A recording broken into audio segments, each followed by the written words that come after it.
Dear students, आज का हमारा टॉपिक है factor on which the resistance of a conductor depends. Means when a current is flowing in a conductor then the resistance is produced in the conductor and the factor on which the resistance depend, मतलब कि वो कौन कौन से reason है कि जिस पे जो रेजिस्टेंस है वो डिपेंड करती है। सबसे पहले हम बात करेंगे लेंथ ऑफ द कंडक्टर के बारे में। लेंथ ऑफ द कंडक्टर का मीनिंग कि सपोज कीजिए this is a wire and in this wire current is flowing, इसमें करंट फ्लो कर रहा है, तो जो वायर की जो लेंथ होगी, लेंथ ऑफ द वायर अगर हमारी ज़्यादा होगी, मीन्स अगर लेंथ इंक्रीजेज, हम लेंथ इंक्रीज कर देंगे किसी भी एक कंडक्टर की, तो उसकी रेजिस्टेंस भी जो है वो इंक्रीज हो जाएगी। ये हम फॉर्मूला से भी देख सकते हैं कि resistance is directly proportional to the length of the conductor. Resistance जो है कंडक्टर की लेंथ के डायरेक्टली प्रोपोर्शनल है। इसकी वजह से लेंथ अगर इंक्रीज करेगी तो हमारी रेजिस्टेंस भी इंक्रीज करेंगी।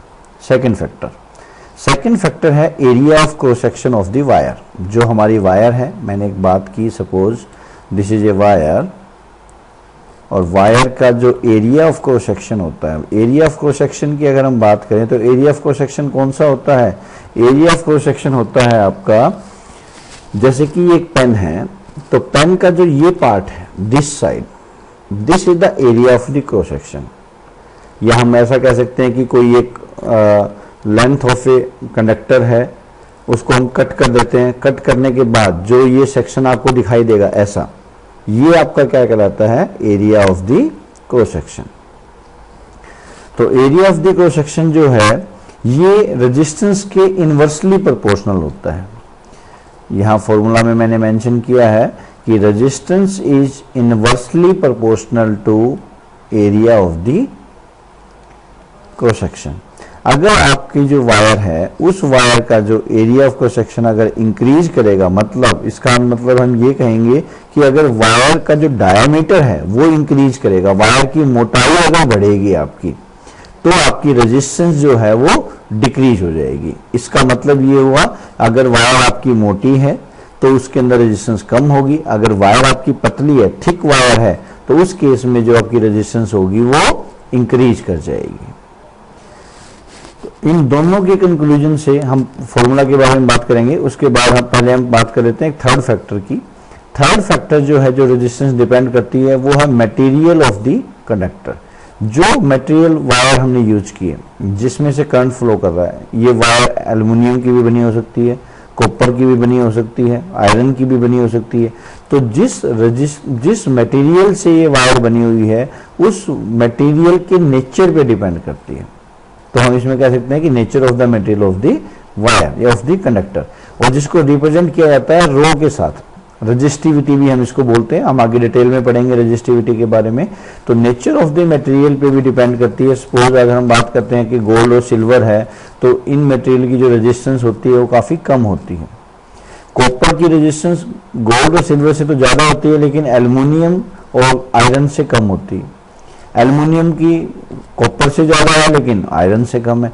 तो अलग अलग मटेरियल की जो रेजिस्टेंस है वो अलग अलग होगी। तो यहां से जो कंक्लूजन निकलता है, resistance is directly proportional to the length of the conductor. मैंने मेंशन किया है कि resistance is directly proportional to the length of the conductor and inversely proportional to the area of cross section of the conductor. और जो इन area of the conductor के क्या होगा? Inversely proportional. दोनों को अगर हम कंक्लूड करना चाहेंगे तो कंक्लूड करके क्या आएगा? Resistance is directly proportional to length and inversely proportional to the area of the cross section. तो overall R is proportional to L by A. अगर हम प्रोपोर्शनलिटी का सिंबल हटाते हैं और उसकी जगह इक्वल का सिंबल लेके आए तो यहाँ पे कॉन्स्टेंट वैल्यू पुट करनी होगी हमें, तो that is resistivity, rho. This is rho. तो R is equal to rho L by A. This is the general formula for the resistance. अगर आपको रेजिस्टेंस फाइंड आउट करनी है तो हम डायरेक्टली इन फॉर्मूला को यूज करके रेजिस्टेंस को फाइंड आउट कर सकते हैं। Where rho is a constant of proportionality is called resistivity. Rho को हम रेजिस्टिविटी भी बोलते हैं, मैंने आपको बताया था इस बारे में, और इसको हम स्पेसिफिक रेजिस्टेंस भी कह सकते हैं, specific resistance of the material. आगे हम डिटेल में पढ़ते हैं रेजिस्टिविटी के बारे में। उससे पहले जो हम डिटेल में बात कर रहे हैं यहाँ पे कि जो रेजिस्टेंस हैं उसके जो फैक्टर्स थे, सबसे पहले मैंने आपको बताया था length of the conductor, and length of the conductor resistance is directly proportional to length. अगर हमारी लेंथ इंक्रीज हो जाएगी, लेंथ अगर हम एक एग्जांपल लेके बात करें, अगर हमारी लेंथ डबल हो जाए तो रेजिस्टेंस आल्सो गेट डबल, तो हमारी रेजिस्टेंस भी डबल हो जाएगी। Thus a long wire have more resistance than a short wire.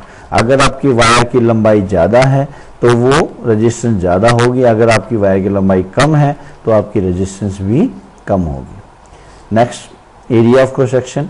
Area of cross section मैंने आपको बताया था कि resistance is inversely proportional to the area of the curve. ये इनवर्सली प्रोपोर्शनल होता है तो इसमें अपोजिट हो जाएगा। अगर आप इसका एरिया इंक्रीज करेंगे, डबल कर देंगे, तो रेजिस्टेंस जो है वो हाफ हो जाएगी।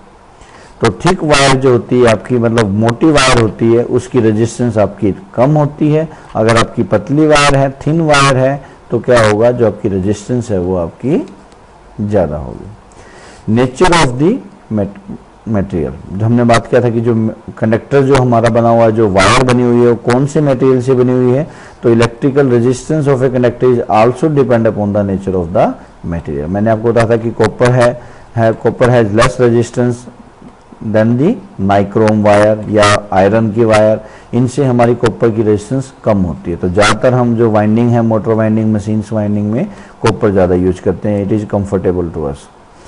And fourth point is the effect of temperature. Actual में ये इफेक्ट ऑफ टेम्परेचर है, इसको हमने फॉर्मूला में कहीं मेंशन नहीं किया, क्योंकि फॉर्मूला क्या था, R equal to rho L by A. लेकिन जो ये टेम्परेचर का जो इफेक्ट है, ये और जो मटेरियल का जो इफेक्ट है, इन दोनों ही फैक्टर्स को हम स्पेसिफिक रेजिस्टेंस जो हमने बात की थी रो के बारे में, ये दोनों ही फैक्टर हम रो के अंदर कंसिडर करते हैं। अगर जब हम रो की बात करेंगे तो यहाँ इसके बारे में हम और डिटेल से पढ़ पाएंगे।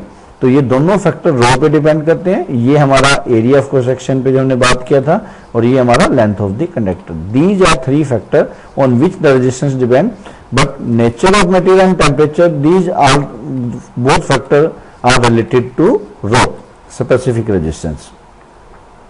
Effect of temperature, resistance of all pure metal increases on raising the temperature. अगर हम टेम्परेचर बढ़ा दें, सपोज कीजिए, ये एक्चुअली डायरेक्टली प्रोपोर्शनल होता है, जो रेजिस्टेंस होती है हमारी, it is directly proportional to temperature. या हम ये कह सकते हैं कि जो रो होती है ये डायरेक्टली प्रोपोर्शनल होती है टेम्परेचर के। अगर हम टेम्परेचर बढ़ाएंगे तो हमारी रेजिस्टेंस भी इंक्रीज होगी, क्योंकि जो रो होती है वो भी तो रेजिस्टेंस के डायरेक्टली प्रोपोर्शनल है।